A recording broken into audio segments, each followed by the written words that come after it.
También se va Jesucristo tre chuma Jerusalén cachezo tre uran estado Samaria ha estado Galilea ha ne demetse tado katuzo o chuma ne nari dwizo ga chi si ran luhri yuha ne ka kanikuni so ne no kwa kanakuni so ma Jesucristo ne katahni so a Jesucristo kuno era zo mano maestro tahni so kawani so a kane kin Jesucristo maniso ne katah so riani so a Kavizo, kaanzo ne tianzo mazo, tianisre israelita, ta Jesucristo rianizo a. Tame se kununizo, nana kami Jesucristo ne kavinizo, kaanizo, ne kavahnizo tre, ne naunza kunundahnizo, ta treha. Ne otvinizo ro, shka cuenta se va, naunza zo gane, kanikazo, kaanzo reva Jesucristo ne, no cuant o kawazo katazo, se va za ushak ya anjazo a. Nega kuchizo rian Jesucristo gane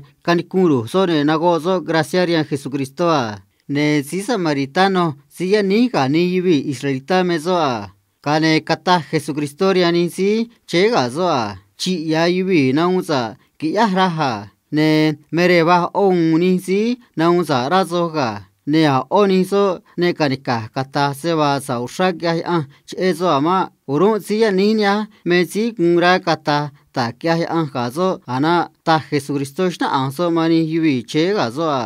kane kanika Jesucristo kata sorian si samaritano hewa na jumazo ne anso a che se amara so ni yaso ya anro che da a na unza so adon ta Jesucristo rian zo a kane nano Jesucristo cuentonia riant a yubi kungra se va zisa ina mem aniso ne na triniso ni yaniso ma oibia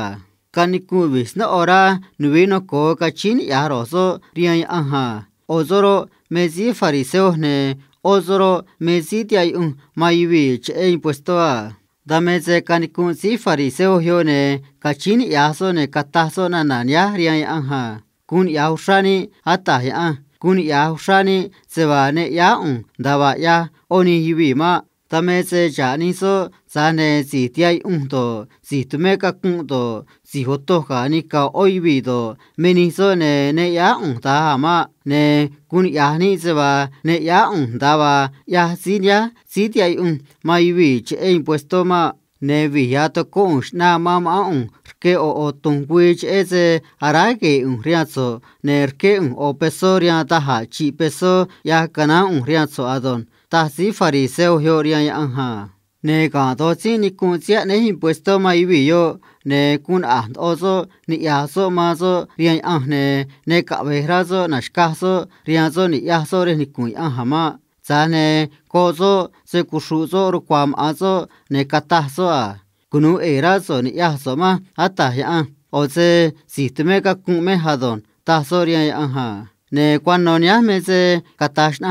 riazo se va ga kina si tiai ma yubi impuesto yo to kwazo kane a kunu za zo ria anja ha zane ozoro tahma oze cha si mera takabi za mam a zane grizo ne kuna a zo a ne cha si na kya ni ka ni ma zane kabi zan ozo adon ta Jesucristo ria ni hibi yo a